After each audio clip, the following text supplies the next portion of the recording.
హామీలకు guarantee బడ్జెట్లో కేటాయింపులు రూపాయలు కోట్లలో మరి ఏందది వ్యవసాయానికి 24,439 కోట్ల రూపాయలు బడ్జెట్ పెట్టారు. నిజంగా ఆ వ్యవసాయానికి అందుతుందా అందదా అనేటటువంటి మీద మనం ఖచ్చితంగా కాన్సన్ట్రేషన్ చేయాలి. నీటిపారుదల మీద 23,354 కోట్ల రూపాయల బడ్జెట్ పెట్టారు. మరి నీటిపారుదలకు ఏమేం కాలువలు తవ్వించారు, ఎక్కడెక్కడ వాటర్ పోయినాయి, ఏమైనాయి అనేటటువంటి దాని మీద మనం దృష్టి పెట్టాలి. అట్లనే పంచాయతీ రాజ్కు 31,605 కోట్ల రూపాయల బడ్జెట్ కేటాయించింది పంచాయతీ రాజ్కు. మరి ఆ పంచాయతీ రాజ్ కేటాయించినటువంటిది ఈ నిధులన్నీ కూడా ఇవి ఏతున్నాయో ఈ బడ్జెట్ దేనికి పోతుంది అనేటటువంటి దాని మీద కూడా మనం ఫోకస్ పెట్టాలి. అదేవిధంగా పురపాలక శాఖకు 17,677 కోట్ల రూపాయలు కేటాయించారు.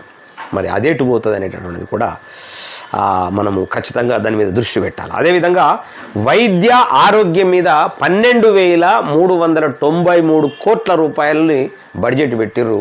ఇవి కూడా ఎంతవరకు ఎవరికి అందుతున్నది, ఎంత పోతున్నది, ప్రతి నెల మనం ఆల్రెడీ డేటా తీసేసి దాన్ని మనం క్యాలిక్యులేట్ చేయాలి. అది చేస్తాం 100%.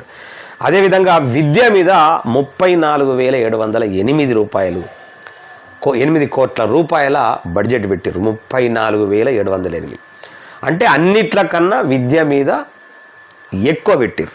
వ్యవసాయం మీద, పంచాయతీ రాజ్ మీద, ఈ మూడిట్ల మీద అధిక మొత్తంలో బడ్జెట్ పెట్టారు కోట్లలో. మరి వీటిని ఎట్లా ఉపయోగిస్తున్నారు? మరి 3,04,965 కోట్ల రూపాయలు మరి ప్రభుత్వ ప్రాధాన్య పథకాలకే మరి ఇన్ని లక్షల కోట్ల రూపాయలని మరి పెట్టిండ్రు. మరి ఇవన్నీ మరి అప్పైతే ఉన్నదన్నారు. మరి అమ్ముకొచ్చి తీసుకొచ్చి పెడతారా? మరి ఎక్కడి నుంచి పెడతారు అనేటటువంటిది మనకు తేలవలసింది ఉంది. మరి ఎందుకంటే సర్పంచ్లకు బిల్లులు ఇయ్యలే, సెక్రటరీలకు బిల్లులు ఇయ్యలే, అదేవిధంగా టీచర్లకు బిల్లులు ఇయ్యలేదు. అవి వాళ్ళకి రావాల్సినటువంటి టీఏడిఏలకు సంబంధించినటువంటి ఇన్సెంటివ్కి సంబంధించినటువంటి అన్నీ కూడా అవి ఇయ్యలే. కళాకారులను పట్టించుకున్న పాపాన ఓలే. కళాకారులు ఇప్పటిదాకా పట్టించుకోలే. అసలు కళాకారులకు ఏమందుతుంది, ఏం జరుగుతుంది కూడా ఆ మామిడారి కృష్ణకే తెలుసు, ఆ దొంగకు, ఈ ముఖ్యమంత్రికే తెలుసు.